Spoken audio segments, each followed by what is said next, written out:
नमस्कार, आदाब, सत श्री अकाल, जय श्री राम, राम राम। दोस्तों, मैं जितेंद्र सिंह जीतू एक बार फिर आपके लिए लेकर आया हूं आपकी अपनी जीतू सर की क्लासेस। सबसे पहले वो सभी साथी जिन्होंने अभी तक चैनल को सब्सक्राइब नहीं किया है वो सभी चैनल को सब्सक्राइब कर लीजिए, बेल आइकन को प्रेस कर लीजिए ताकि आपको चैनल के अपडेट्स रेगुलरली मिलते रहें। और दोस्तों, हमारे चैनल पर जैसे आपको पता ही है, आपको हर बार मिलती हैं इंग्लिश ग्रामर की क्लासेस। और इंग्लिश ग्रामर में हमने पहला टॉपिक जो हमारा शुरू किया हुआ है वो है आर्टिकल्स। और आर्टिकल्स में आपको पता ही है कि पिछली वीडियो में हमने किया था आर्टिकल्स का पहला भाग जो कि था इंडेफिनाइट आर्टिकल यानी कि ए और एन के यूजेस।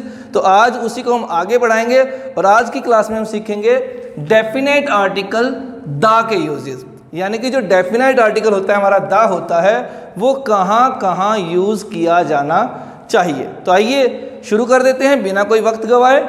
सबसे पहला जो हमारा डेफिनाइट आर्टिकल का जो रूल होता है द कहाँ यूज़ होता है वो है कि अगर कोई ऐसी नाउन आपको दिखाई दे जाए जिस नाउन के बारे में पहले से ही जिक्र किया जा चुका है, यानी कि जिस नाउन को आपने ऑलरेडी डिस्कस कर लिया है, अगर वही नाउन दोबारा फिर से आपको यूज़ करनी पड़ रही है तो वहाँ पर उसके साथ आप क्या लगाओगे?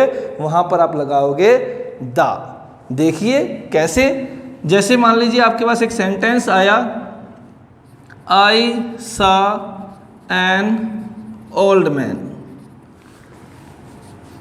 The old man was very poor. अब देखिए ध्यान से, ये हमारे पास एक नाउन है ओल्ड मैन। अब हमने इस ओल्ड मैन के बारे में ऑलरेडी बात कर ली कि मैंने एक ओल्ड मैन को देखा। अब इसी ओल्ड मैन के बारे में हम क्या बता रहे हैं कि वो ओल्ड मैन जो था वो बहुत ही गरीब था। तो देखिए, जब इसी नाउन को हमने दोबारा से डिस्कस किया है तो इसके साथ क्या लगाया है हमने? इसके साथ लगेगा हमारा इंडेफिनाइट आर्टिकल द। तो ये है हमारा द का पहला यूज़ कि ऐसी नाउन जिसको पहले से डिस्कस किया जा चुका है उसी नाउन को अगर दोबारा से डिस्कस किया जा रहा है तो उसके साथ हम लगा देंगे द। आगे देखिए नंबर दो हमारे पास क्या है? नंबर 2 हमारे पास है जो आपकी पर्वत श्रृंखलाएं होती हैं। पर्वत नहीं, कोई ऐसा पर्वत नहीं जो अकेला पर्वत खड़ा, नहीं, इसे बोलते हैं माउंटेन रेंज या फिर बोलते हैं सीरीज ऑफ माउंटेन्स, यानी कि वो माउंटेन्स जो एक लंबे एरिया तक फैले हुए हैं। अगर ऐसे किसी माउंटेन का जिक्र आता है तो उस माउंटेन के साथ आप क्या लगाओगे? उस माउंटेन के साथ आप हमेशा लगाओगे क्या? द। यानी कि दूसरा जो हमारा यूज़ आ गया वो क्या आ गया हमारा? Mountain ranges. माउंटेन रेंजेस का मतलब क्या होता है? पर्वत श्रृंखलाएं। मैं फिर रिपीट कर रहा हूँ, माउंटेन पीक नहीं, कोई सिंगल पर्वत चोटी नहीं, माउंटेन रेंज, ऐसे माउंटेन जो दूर तक फैले हुए हैं। अगर ऐसे किसी माउंटेन का जिक्र आता है तो उसके साथ आपको क्या लगा देना है? द। सबसे सीधा और सरल हमारा एग्जाम्पल क्या है? हमारे इंडिया के पास ही फैली हुई हिमालयस की पर्वत श्रेणियाँ। हिमालयस दूर तक फैले हुए हैं। ऐसे ही एल्प्स पर्वत श्रेणी है। एल्प्स पर्वत श्रेणी भी क्या है? दूर तक फैली हुई पर्वत श्रेणियाँ हैं। लेकिन देखिए, अगर यहीं पर नाम आ जाता एवरेस्ट। एवरेस्ट क्या है? एवरेस्ट एक ऐसा पर्वत है जिसे सिंगल एक पीक कहा जाता है, सिंगल पर्वत चोटी है वो, कि मैंने एवरेस्ट को फतेह कर लिया। तो ये सिंगल पर्वत श्रेणी है, पर्वत चोटी है, इसलिए इसके साथ क्या होगा? कोई आर्टिकल आपको नहीं लगाना। यानी कि अगर कभी भी आपके पास एग्जाम में मिल जाता है एवरेस्ट तो ये मत समझिएगा कि पर्वत श्रेणी आ गई है, वो क्या है? एक सिंगल माउंटेन पीक है। तो माउंटेन पीक के साथ कोई भी आर्टिकल नहीं आएगा, आपको वहाँ पर क्रॉस का निशान लगा देना है। नंबर 3, अगला कहाँ पर आता है हमारा डेफिनाइट आर्टिकल? अगला हमारा कहाँ पर आता है? अगर किसी भी रिवर का नाम आपको मिल जाए, रिवर के साथ साथ आपको ओशियन का नाम मिल जाए, किसी सी। अब ओशियन और सी में अंतर क्या है? ओशियन यानी कि समुंदर, सागर, और सी यानी कि महासागर। तो कोई सागर का नाम मिल जाए, महासागर का नाम मिल जाए, या फिर आपको किसी नदी का नाम अगर आपको मिल जाता है तो वहाँ पर भी आपको क्या लगा देना है? वहाँ पर भी आपको हमारा डेफिनाइट आर्टिकल द लगा देना है। कैसे? जैसे देखिए, द गैंगा, इसको आजकल क्या बोल देते हैं, इसको आजकल बोल देते हैं गैंगस। इंग्लिश में इसको गैंगस बोला जाता है, लेकिन आप यूजुअल यूज़ में इसको गैंगा बोलते हो तो कोई दिक्कत नहीं है। उसके बाद ऐसे ही कोई हमारा ओशियन या सी ले लीजिए हमारा, जैसे the Indian ocean. Indian ocean कौन सा है, हिंद महासागर। तो कोई महासागर आ जाए, कोई नदी आ जाए, उसके साथ क्या लगाना है, हमें दा लगाना है। उसके बाद अगला कहाँ पर लगेगा, हमारा जो डेफिनेट आर्टिकल होगा वो कहाँ लगेगा, अगर कोई भी आइलैंड आ जाता है, आइलैंड के ग्रुप जो होते हैं, अगर ऐसा कोई भी आ जाता है तो इसको क्या बोलते हैं, हम इसको बोलते हैं आइलैंड ग्रुप्स, आइलैंड्स। अगर कोई भी आइलैंड्स आ जाते हैं, और आइलैंड्स भी कैसे, वो आइलैंड्स जो ग्रुप्स में होते हैं, अगर ऐसा कोई भी आइलैंड आ जाते हैं तो क्या लगाएंगे, उसके साथ भी हम लगाएंगे क्या, दा लगाएंगे। जैसे आपने सुना होगा the West Indies. West Indies आपको लगता है कि एक देश का नाम है, लेकिन वेस्ट इंडीज एक्चुअल में क्या है, वेस्ट इंडीज एक्चुअल में कुछ द्वीपों का एक समूह है।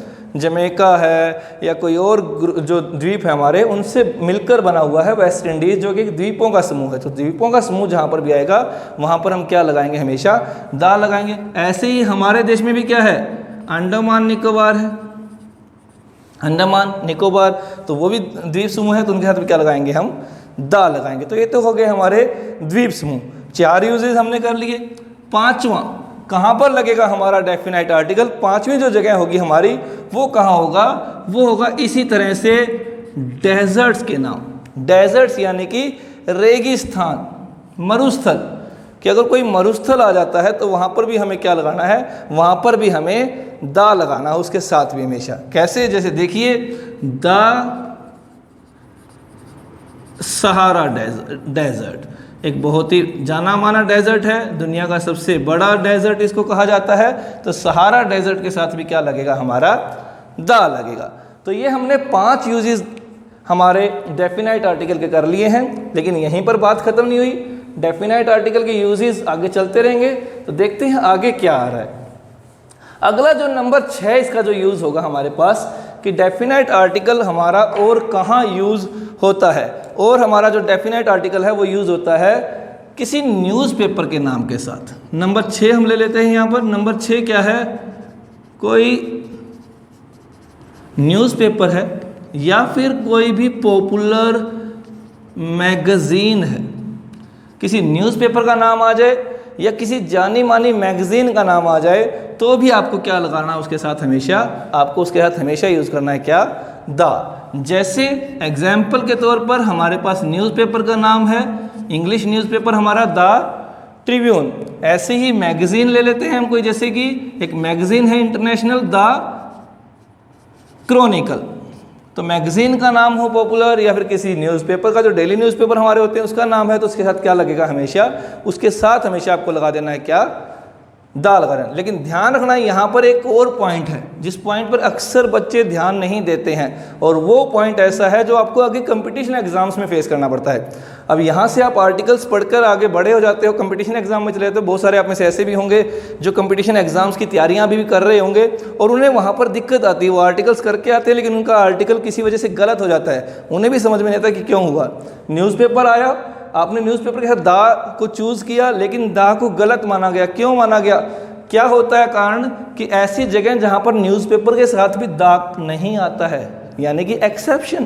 तो एक्सेप्शन हर एक चीज़ के अंदर होती है, तो यहाँ पर भी एक्सेप्शन है हमारे पास। एक्सेप्शन क्या है कि अगर ट्रिब्यून जो न्यूज़पेपर है, अगर इसके साथ में कोई पोजेसिव प्रोनाउन लगा हुआ है, अगर कोई भी क्या लगा हुआ है, पोजेसिव प्रोनाउन। पोजेसिव प्रोनाउन क्या होता है, पोजेसिव प्रोनाउन यानी कि किसी चीज़ से जोड़कर जब इसको बोला गया है तो वहाँ पर दा नहीं लगा। जैसे अगर इसी को बोल रहे हैं हम ट्रिब्यून को कि आज का ट्रिब्यून, तो आज का ट्रिब्यून यानी कि टुडेज, ये हो गया पोजेसिव, टुडेज ट्रिब्यून।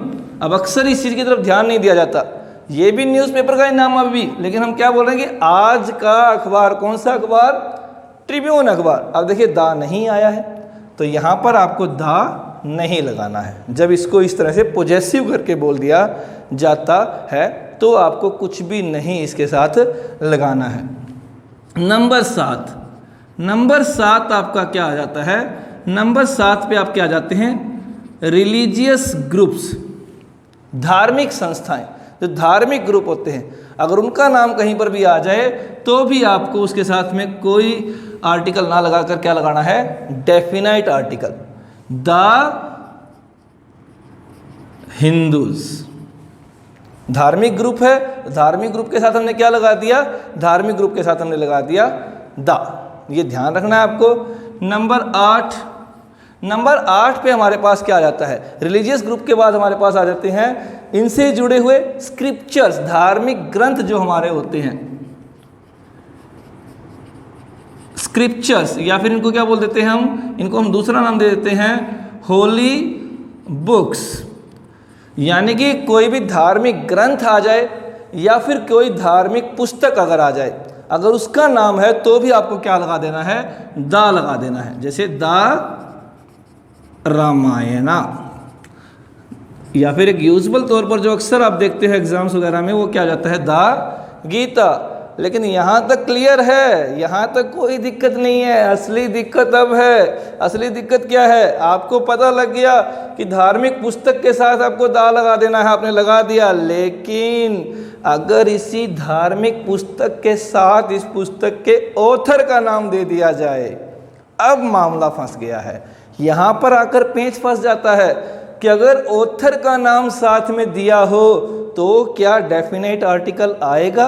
देखते हैं, अगर यही रामायण का नाम इस तरह से दिया होता, रामायण किसने लिखी, वाल्मीकि जी ने, अभी रिसेंटली टीवी के ऊपर दिखाई गई है, तो वाल्मीकि's रामायणा। अब देखिए ऑथर का नाम जुड़ गया है साथ में। रामायण तो वही है ना, धार्मिक ग्रंथ ही है, लेकिन अब क्या हुआ है, अब कोई आर्टिकल नहीं आया है।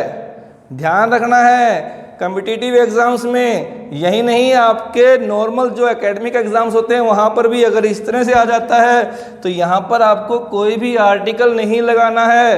कहीं आप सोचो कि धार्मिक ग्रुप आ गया, धार्मिक हमारी बुक का नाम आ गया है तो इसके साथ हम दा लगा देते हैं, नहीं। अब इस बुक के साथ क्या हो गया, इसके ऑथर का नाम जुड़ गया। तो यानी कि इस एक्सेप्शन को आपको ध्यान में रखना है कि अगर किसी धार्मिक पुस्तक के नाम के साथ उसके ऑथर का नाम भी दे दिया जाता है तो आपको कोई भी आर्टिकल नहीं लगाना है। इन कंसेप्ट को ही आपको ध्यान में रखना है। ये गलतियां यहाँ से शुरू होती हैं, कॉम्पिटिटिव एग्जाम्स तक जाती हैं। इनको यहीं पर आपको ख़त्म करके चलना है। और जो बच्चे कॉम्पिटिटिव एग्जाम्स के लिए वीडियोस देख रहे हैं वो ध्यान करें कि आप जब भी कॉम्पिटिटिव एग्जाम में बैठें, इस तरह से आपको कोई भी सेंटेंस मिले तो यहाँ पर आपको हमेशा क्रॉस को एज ए ऑप्शन चूज़ करना है। तो ये तो हो गई हमारी धार्मिक किताबें, हमारी स्क्रिप्चर्स। अब इसके बाद नंबर 9 पे हमारे पास क्या आ जाता है, थोड़ा सफ़र कर लेते हैं, यात्रा पे चल पड़ते हैं। अब यात्रा के लिए जो बड़े साधन हमारे पास हैं वो क्या हैं, एयरलाइंस हैं, उसके बाद क्या है, रेलवेज हैं, उसके बाद क्या है,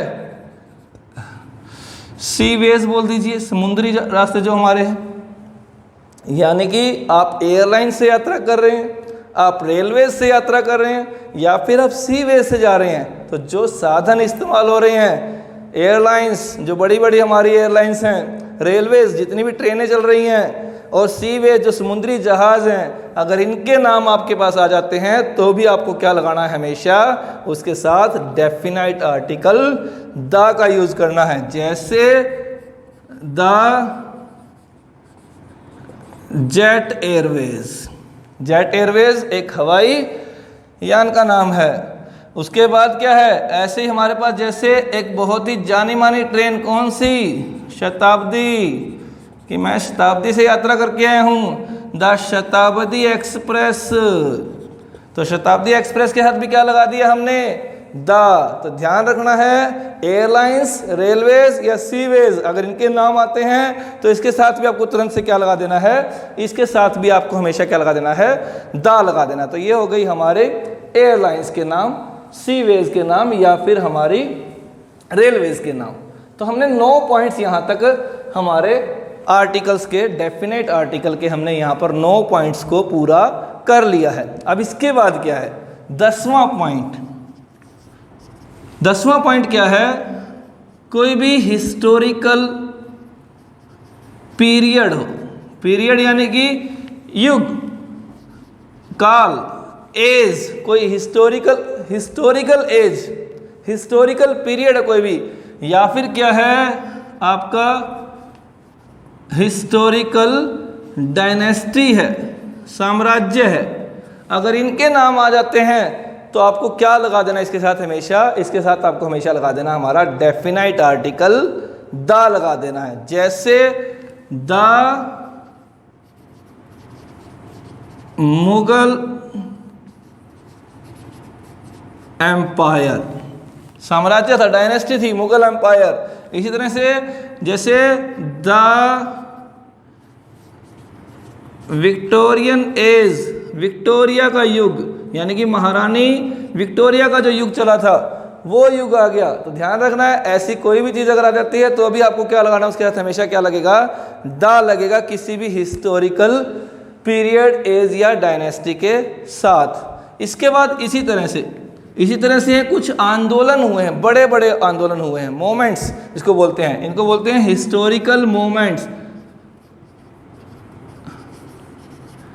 हिस्टोरिकल मोमेंट्स यानी कि आंदोलन जितने भी हुए हैं, बहुत सारे पता है आपको, तो उनके साथ भी क्या लगाना है आपको, उनके साथ भी आपको क्या लगाना है, द लगाना है। जैसे द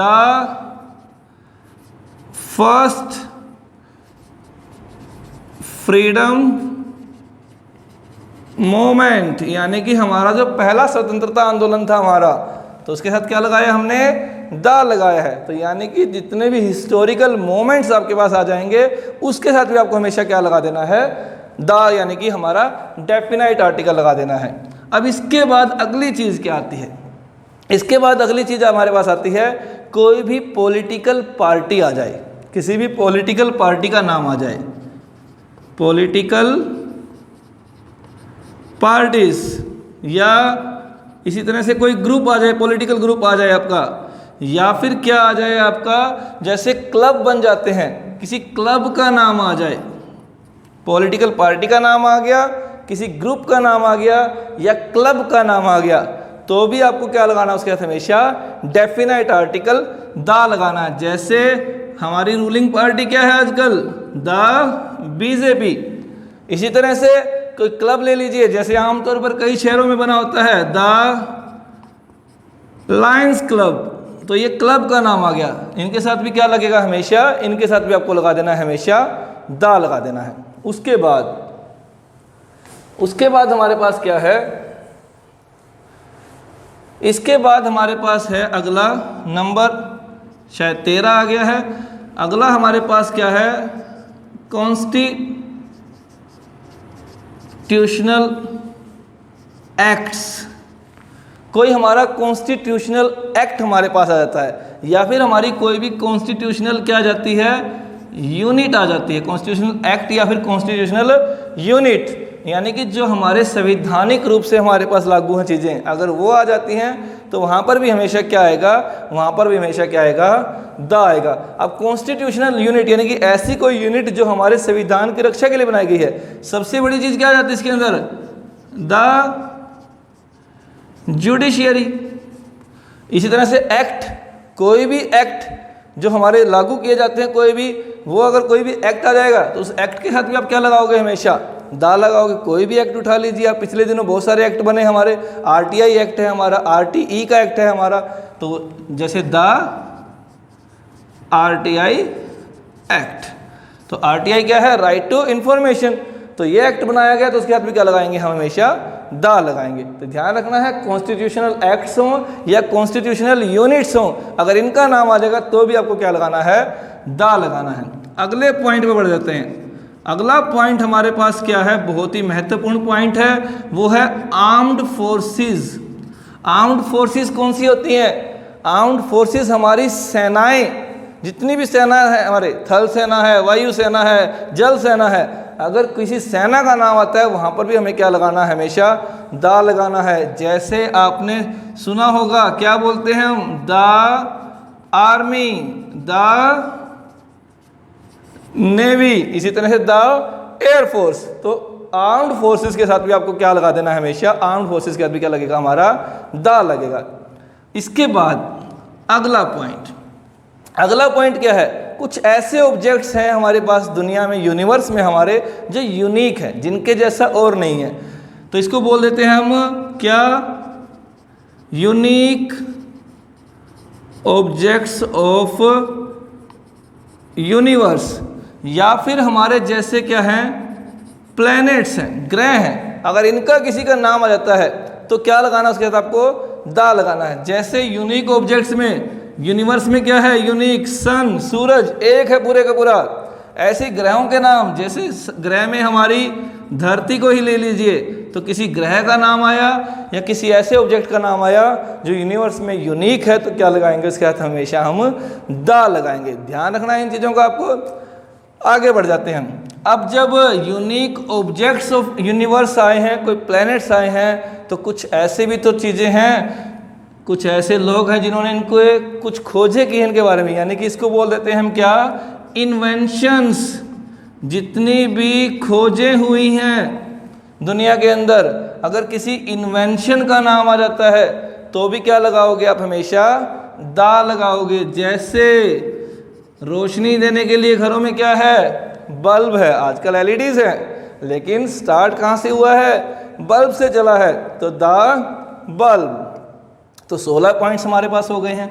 आगे बढ़ते हैं। छोटी छोटी चीज़ें हैं, बारीक बारीक चीज़ें हैं, ध्यान रखने की चीज़ें हैं सिर्फ कि कहाँ पर क्या है, कौन से नाम आ रहे हैं, उन नामों को ध्यान रखना है कि किस चीज़ के साथ लगेगा, सिर्फ इतना ध्यान रखना है, आराम से ध्यान रहेगा।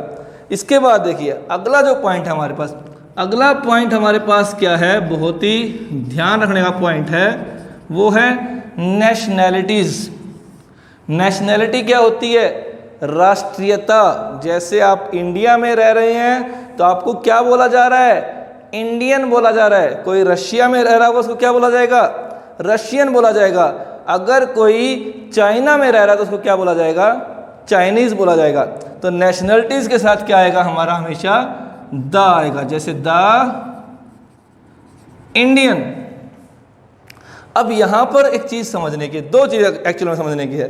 कुछ देश हमारे पास ऐसे हैं जिनकी नेशनलिटी का नाम भी वही है और वहाँ की भाषा का नाम भी वही है। तो आपको ध्यान रखना है, गौर करना है इस चीज़ का कि हमने कहा है नेशनैलिटी के नाम के साथ द आएगा, लैंग्वेज के नाम के साथ नहीं। लैंग्वेज प्रॉपर नाउन में आ जाएगा और प्रॉपर नाउन के साथ आपको आर्टिकल नहीं लगाना होता। अब जैसे एग्जाम्पल के तौर पर देखिए, एक आपके पास एग्जाम्पल आ गया, द इंग्लिश स्पीक इंग्लिश। अब कई बच्चे कंफ्यूज कर जाते हैं कि यहाँ पर भी इंग्लिश आया है, यहाँ पर भी इंग्लिश आया है, सिर्फ वहाँ दा क्यों आया है? कॉम्पिटिटिव एग्जाम में इस तरह से पूछा जाता है कई बार। यहाँ पर भी आपको एक ब्लैंक दे दिया जाता है और यहाँ पर भी आपको एक ब्लैंक दे दिया जाता है, और दोनों जगह पे ही क्या दिया गया है? दोनों जगह पे ही बोला गया है इंग्लिश। और आपसे पूछा गया है कि इसको फिल कीजिए। कैसे फिल करेंगे?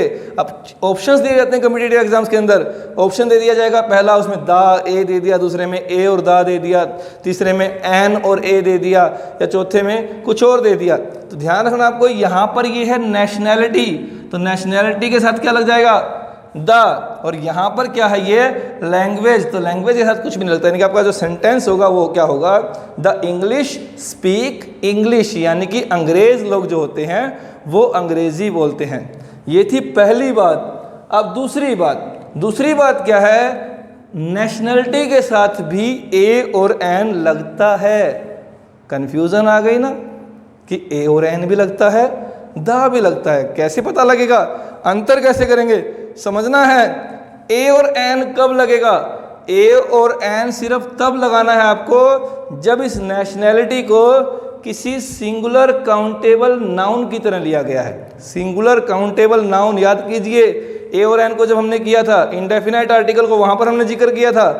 कैसे? देखिए, अब जैसे मैं कह रहा हूँ कि मेरा एक चाइनीज़ दोस्त है, मेरा एक चाइनीज़ दोस्त है, एक दोस्त है ना, तो मैं उसको क्या बोलूँगा? उसको मैं बोलूँगा I have a Chinese friend. अब देखिए, चाइनीज़ ये भी नेशनलिटी ही है, लेकिन क्या लगाया मैंने यहाँ पर? यहाँ पर मैंने इसके साथ ए लगाया। क्यों लगाया है? क्योंकि मैंने इसको यहाँ पर एक सिंगुलर काउंटेबल यूनिट की तरह या फिर सिंगुलर काउंटेबल नाउन की तरह इस्तेमाल किया है। कि मेरे दोस्त के बारे में बता रहा हूँ मैं, तो जब सिंगुलर काउंटेबल नाउन की तरह नेशनलिटी इस्तेमाल होगी तो आपको ए या एन लगाना है। अगर यहाँ पर इंडियन होता तो इंडियन वावल से साउंड दे रहा है तो हम क्या लगा देते हैं, यहाँ पर एन लगा देते हैं। अब चाइनीज़ था तो कॉन्सोनेंट साउंड आ रही थी तो इसलिए हमने ए लगाया, तो ए भी लग सकता है और एन भी लग सकता है। कब? जब ये सिंगुलर काउंटेबल नाउन होगा। अदरवाइज अगर सिंपली किसी नेशनलिटी के बारे में बताया जा रहा है कि जो इंडियन लोग होते हैं वो बहुत ही महान होते हैं, द इंडियंस आर ग्रेट, तो वहाँ पर क्या लगाया हमने, देखिए इंडियन को बताने के लिए क्या लगाया हमने, दा लगाया है जब हम नेशनलिटी को बता रहे हैं। लेकिन उसी नेशनलिटी को अगर हम सिंगुलर काउंटेबल नाउन की तरह ले रहे हैं तो क्या लगाएंगे, उसके साथ हम ए लगाएंगे। कंफ्यूज नहीं होना है, क्लियर रखना है, कंसेप्ट क्लियर, पॉइंट्स क्लियर, सब कुछ क्लियर। आप कहीं पर भी अटकोगे नहीं, अपने रास्ते से भटकोगे नहीं, सिर्फ कंसंट्रेशन को भंग नहीं होने देना है, अपने मन में सारे कंसेप्ट्स को, सारी चीज़ों को क्लियर रखना है। अगले पॉइंट पे आ जाते हैं। अगला पॉइंट नंबर 18 हमारे पास क्या है? पॉइंट नंबर 18 हमारे पास क्या है? ट्रॉफीज या इवेंट्स किस चीज़ में होते हैं? स्पोर्ट्स में होते हैं। तो यानी कि स्पोर्ट्स के अंदर जो कोई बड़ी ट्रॉफी रखी गई है, टूर्नामेंट का नाम रखा गया है, या किसी इवेंट का, जो अक्सर इवेंट्स ऑर्गेनाइज होते हैं बड़े बड़े, अगर वो चीज़ें हैं तो उसके साथ भी क्या लगाओगे, हमेशा आप दा लगाओगे। जैसे क्रिकेट बहुत सारे बच्चे फॉलो करते हैं, तो क्रिकेट के अंदर एक बड़ा टूर्नामेंट होता है जिसका नाम क्या होता है? द वर्ल्ड कप होता है ना, द वर्ल्ड कप। उसको द वर्ल्ड कप क्यों बोलते हैं? क्योंकि एक बड़ा ट्रॉफी, एक बड़े इवेंट का नाम है। ऐसे ही अगर आप टेनिस फॉलो कर रहे होगे तो टेनिस के अंदर सबसे बड़ा टूर्नामेंट माना जाता है द विंबलडन। अब विंबलडन एक टूर्नामेंट का, एक इवेंट का नाम है, तो क्या लगा है उसके साथ, देखिए दा लगा है। तो ये आपको ध्यान रखना है, किसी ट्रॉफी का नाम है, किसी इवेंट का नाम है, तो क्या लगाना है उसके साथ भी आपको दा लगाना है। आगे बढ़ते हैं। अगला पॉइंट क्या है हमारा? अगला पॉइंट हमारा है म्यूजिकल इंस्ट्रूमेंट्स। म्यूजिकल इंस्ट्रूमेंट कौन से होते हैं? संगीत जिनसे बजता है। तो किसी म्यूजिकल इंस्ट्रूमेंट का नाम आ जाएगा तब भी आपको क्या लगा देना, उसके साथ दा लगा देना है। एग्जाम्पल के तौर पर द वायलिन। वायलिन क्या है? बजाने के लिए है, तो क्या लगाया हमने उसके साथ? दा लगाया है। इसके अलावा कोई द गिटार कर लीजिए, द गिटार।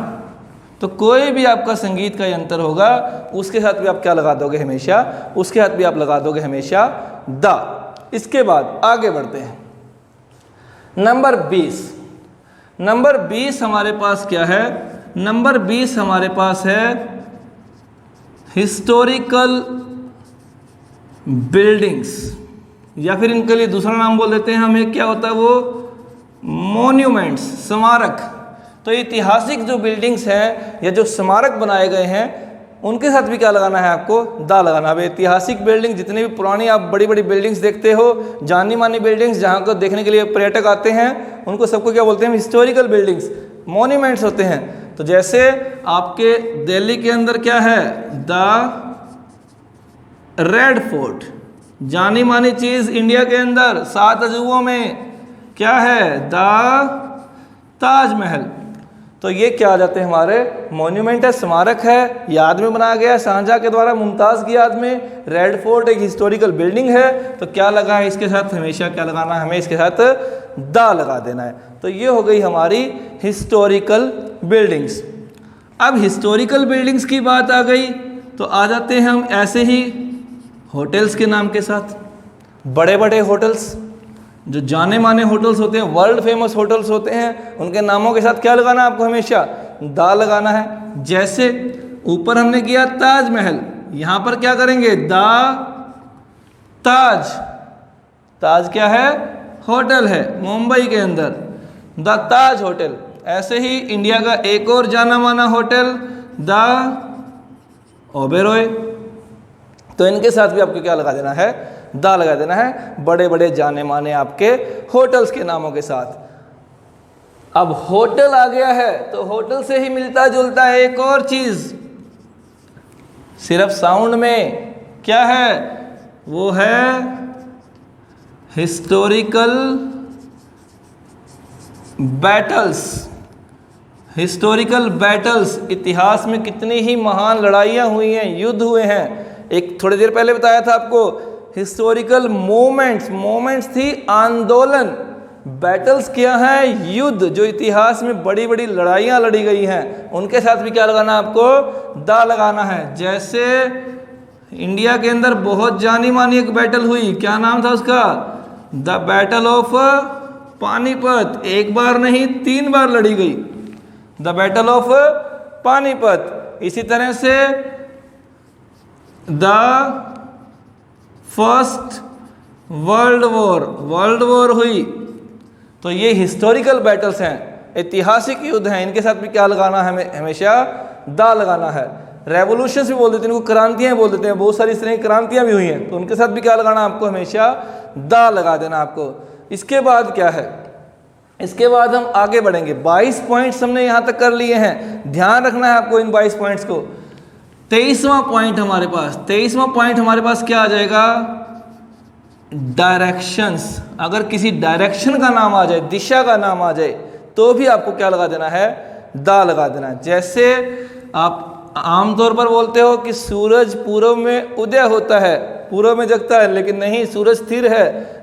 क्या बोलेंगे इसको हम, the sun seems to be rising in the east. सूरज पूर्व में उगता हुआ लगता है। अब ईस्ट दिशा का नाम आया है, तो क्या लगाया है हमने, दा लगाया है। ध्यान रखना है, डायरेक्शंस के बारे में भी मिसकंसेप्शन होता है कि डायरेक्शन के साथ आमतौर पर सोचते हैं कि दा ही आएगा, नहीं, यहाँ पर भी आपको 2 चीज़ें ध्यान रखनी है। पहली चीज़, अगर इन डायरेक्शंस को इस तरह से बोला गया है, जैसे नॉर्दर्न, साउदर्न, ईस्टर्न, तो इनके साथ आपको कुछ नहीं लगाना है, पहली चीज ध्यान रखनी है। दूसरी चीज क्या है, अगर इन दिशाओं के साथ कोई प्रॉपर नाउन जोड़ दी गई है, यानी कि अगर प्रॉपरली किसी चीज के नाम के अंदर इनको जोड़ दिया गया है, तब कोई भी आर्टिकल आपको नहीं लगाना है। कैसे, हमारे देश के अंदर ही एक स्टेट है, नाम क्या है उसका, वेस्ट बंगाल, है कि नहीं है, वेस्ट बंगाल है, वेस्ट के साथ भी 2 डायरेक्शन का नाम जुड़ा हुआ है, लेकिन ये एक स्टेट को नाम दे दिया गया है, इसलिए कोई भी आर्टिकल यहाँ पर नहीं लगा है। अगर ऐसा आ जाता है तो आपको क्या कर देना है, क्रॉस कर देना है। तो ध्यान रखना है, डायरेक्शंस के नाम अगर आमतौर पर आते हैं तो दा लगता है, अदरवाइज अगर इस तरीके से डायरेक्शंस के नाम को दिया जाता है तो कोई भी आर्टिकल नहीं लगाना आपको।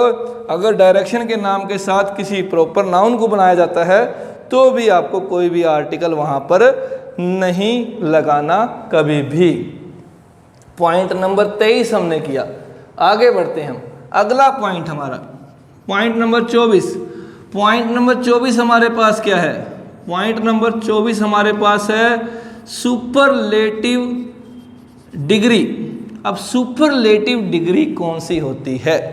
सुपरलेटिव डिग्री, आपने जो डिग्रीज ऑफ कंपैरिजन पढ़ी होंगी उसके अंदर जो तीसरे नंबर पर जो डिग्री आती है, पहली होती है नॉमिनेटिव, दूसरी कंपैरेटिव जो कंपैरिजन के लिए होती है, और तीसरी जो होती है सुपरलेटिव डिग्री, जैसे गुड, बेटर और बेस्ट। तो बेस्ट हमारे पास क्या है, सुपरलेटिव डिग्री है।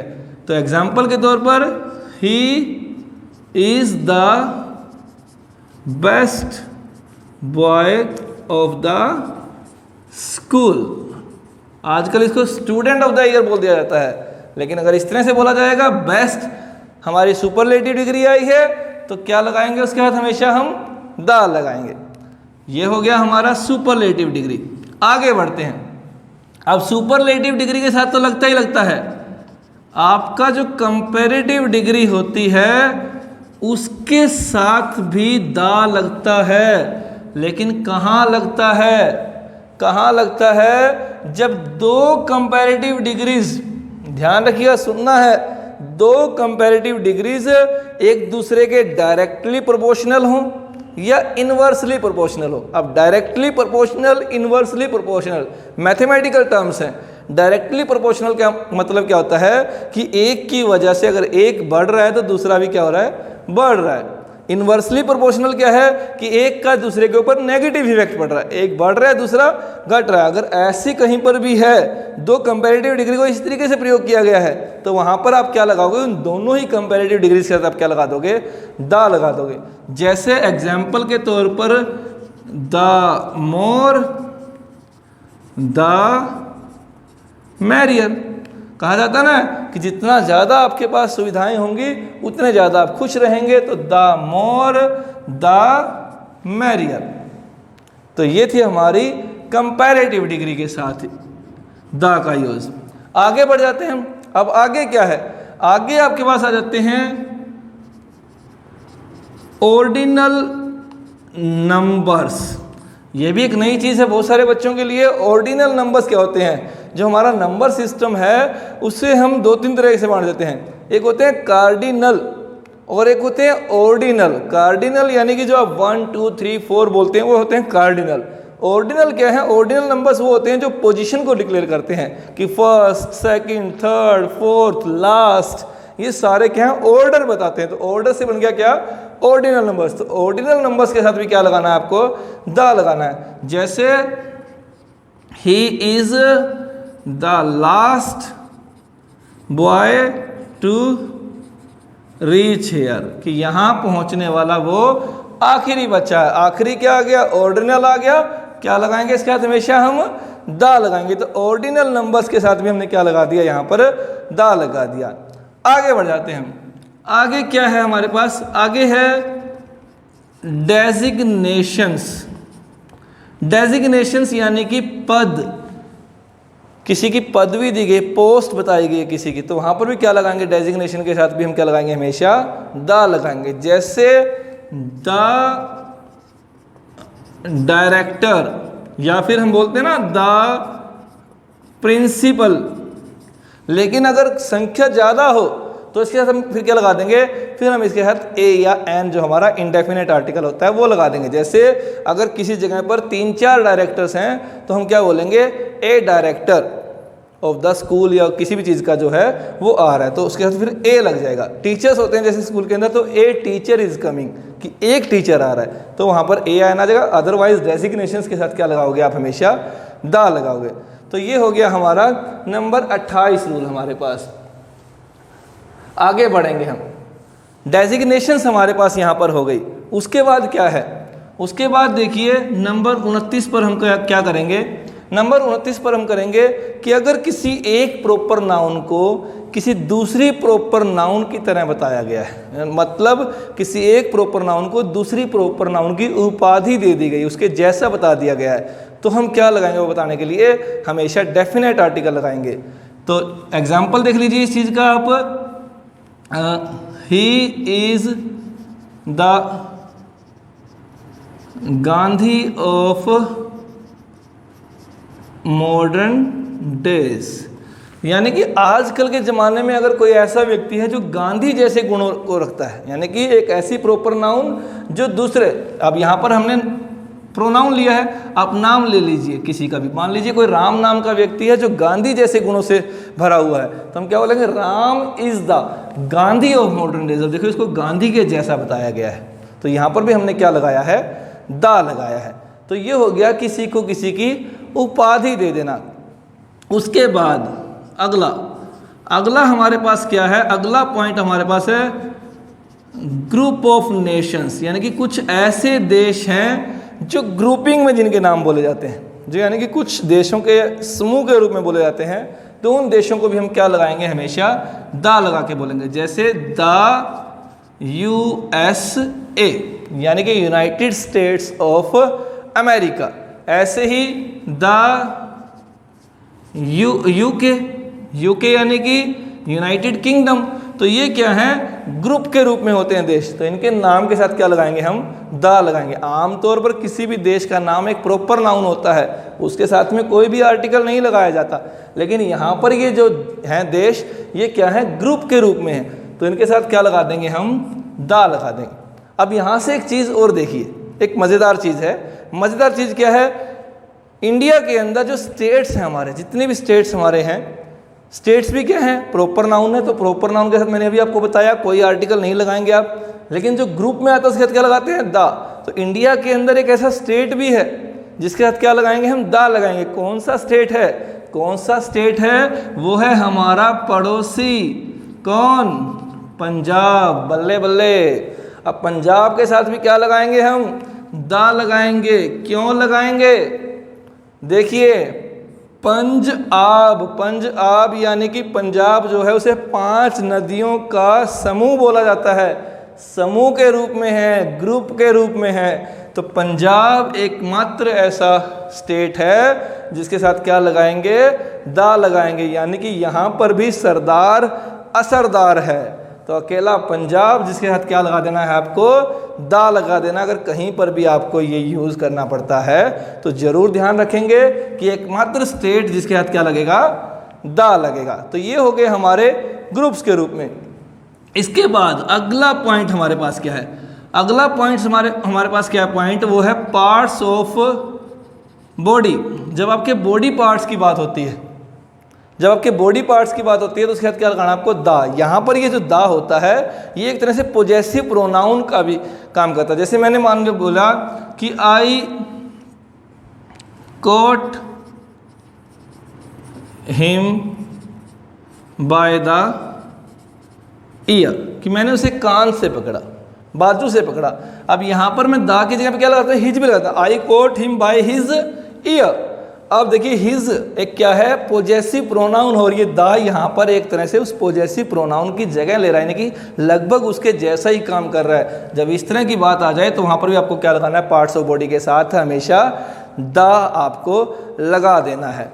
उसके बाद ये हो गए हमारे डेफिनेट आर्टिकल दा के यूज़, यानी कि जहाँ पर आर्टिकल्स लगते हैं वो सारी चीज़ें हमने कर ली। इनडेफिनाइट आर्टिकल हमने किया कि ए एन कहाँ लगेगा, डेफिनाइट आर्टिकल हमने किया कि दा कहाँ लगेगा। अब कुछ जगह ऐसी भी होती हैं जहाँ पर कोई भी आर्टिकल नहीं लगेगा। अब वो जगह कौन सी हैं, जहाँ पर कोई भी आर्टिकल नहीं लगाना आपको। देखिए इसको हम बोल देते हैं क्या, सिंपल भाषा में नो आर्टिकल, कि आर्टिकल जहाँ लगेगा ही नहीं वो जगह कौन सी होंगी।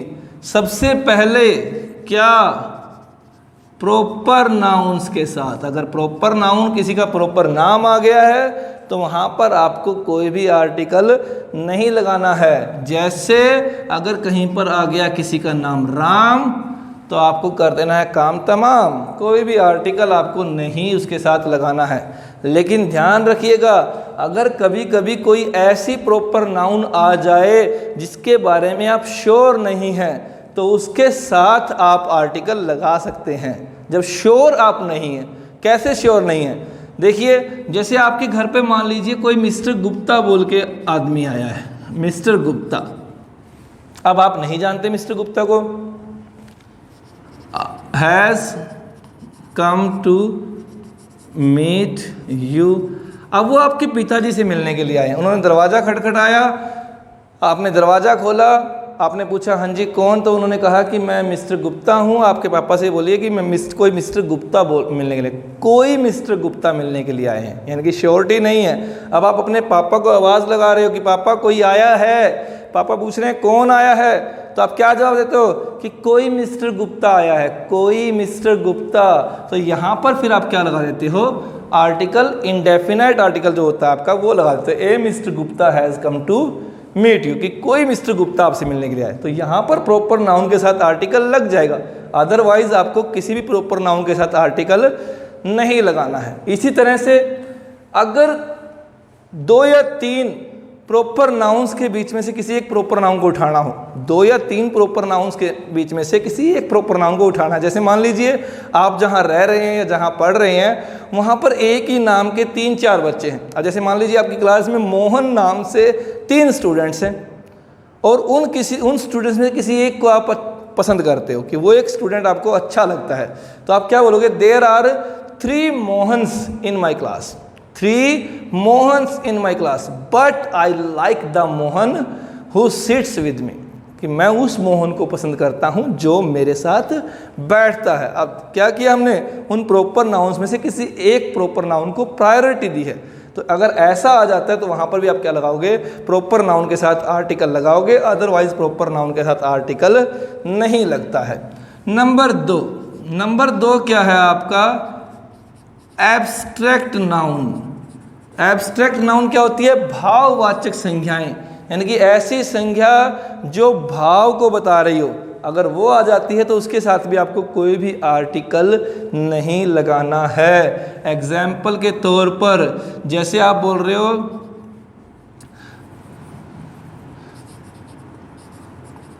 चाइल्डहुड, बचपना। अब बचपना क्या है, एक एब्स्ट्रैक्ट नाउन है। हम कई जगह पढ़ते हैं क्या आ जाता है, द चाइल्डहुड आ जाता है, लेकिन वो कब आ जाता है, जब इसको पर्टिकुलराइज किया जाता है। अगर पर्टिकुलराइज किया जाएगा तो आ जाएगा, अदरवाइज एब्स्ट्रैक्ट नाउन के साथ कोई भी आपको जो आर्टिकल है वो नहीं लगाना है।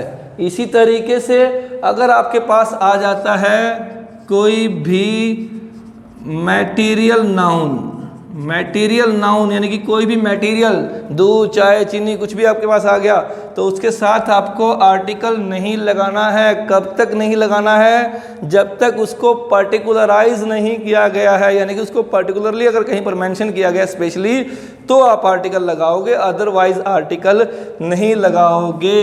जैसे कि gold is a precious metal. अब देखिए गोल्ड आया है तो कोई आर्टिकल नहीं लगाना, लेकिन अगर गोल्ड की किसी स्पेसिफिक क्वांटिटी की बात हो रही है, उस पर्टिकुलराइज किए हुए गोल्ड की हम बात कर रहे हैं, तो उसके साथ क्या लगा दोगे आप, फिर आप उसके साथ आर्टिकल लगा दोगे, डेफिनेट आर्टिकल द लगा दोगे। जैसे I found the gold I lost, यानी कि मैंने जो गोल्ड खो दिया था वो मुझे मिल गया। अब जो यानी कि जो खोया था पर्टिकुलरली हम उसी की बात कर रहे हैं, तो उसके बाद क्या लग जाएगा, हमारा दा लग जाएगा। नंबर चार आपका क्या आ जाएगा, अगर किसी भी गेम का नाम है तो आपको वहां पर आर्टिकल नहीं लगाना। जैसे अगर कहीं पर आ गया मान लीजिए क्रिकेट, तो उस क्रिकेट के साथ द क्रिकेट, द हॉकी आप नहीं लगाओगे। क्या लगाओगे उसके साथ, आप हमेशा लगाओगे क्या, क्रॉस। तो ये हो गए हमारे गेम्स के नाम। नंबर पाँच क्या होता है, नंबर 5 है आपका डिसीजेस। अगर किसी बीमारी का नाम आ जाता है तो बीमारी के नाम के साथ भी आप कभी भी कोई भी आर्टिकल नहीं लगाओगे। कुछ एक इसके अंदर क्या होते हैं, एक्सेप्शंस होते हैं, जैसे मीजल्स है, मम्प्स है, ऐसी बीमारियों को छोड़कर अगर कोई और बीमारी आती है तो उसके साथ आप कभी भी आर्टिकल नहीं लगाओगे। जैसे मान लीजिए किसी सेंटेंस के अंदर आया है फीवर और आपको आर्टिकल लगाने के लिए कहा गया, तो आप क्या करोगे, क्रॉस कर दोगे। तो ये होगी हमारी बीमारियां। उसके बाद अगर आम तौर पर किसी मील का यानी कि लंच, ब्रेकफास्ट, इस तरह की चीज़ों का जिक्र हुआ है तो कोई भी आर्टिकल आप नहीं लगाओगे। यानी कि नंबर 6 पे आप क्या कहोगे, मील्स, भोजन, ब्रेकफास्ट है, लंच है, डिनर है, तो कोई भी आर्टिकल नहीं आएगा। कब तक नहीं आएगा, जब तक इस मील को पर्टिकुलराइज ना कर दिया गया, स्पेशली उस मील का जिक्र ना किया गया। अगर हम ये कह रहे हैं ना कि जो डिनर उसके द्वारा ऑर्गेनाइज किया गया था, किसी के भी द्वारा ऑर्गेनाइज किया गया था, वो काफ़ी स्वादिष्ट था, तो जो डिनर, अब पर्टिकुलर कर दिया हमने कि जो डिनर उसने दिया था वो स्वादिष्ट था, तो उसके साथ दा लग जाएगा। अदरवाइज मील्स के नाम के साथ कोई भी आर्टिकल नहीं लगेगा। तो ये थे आपके आर्टिकल्स। होपफुली आप सभी के सारे मिसकंसेप्शंस दूर हो गए होंगे, आपकी सभी डाउट्स क्लियर हो गई होंगी। ध्यान से वीडियो को दोबारा देखिएगा। जहां आपको कोई भी दिक्कत आए तो उन दिक्कत को आप कमेंट बॉक्स में छोड़ दीजिएगा। तो आज के लेक्चर को हम यहीं पर रोकते हैं। फिर से यही कहूँगा, चैनल को सब्सक्राइब कीजिए, बेल आइकन को प्रेस कीजिए हर तरह की अपडेट्स को पाने के लिए। धन्यवाद, शुक्रिया, ओके।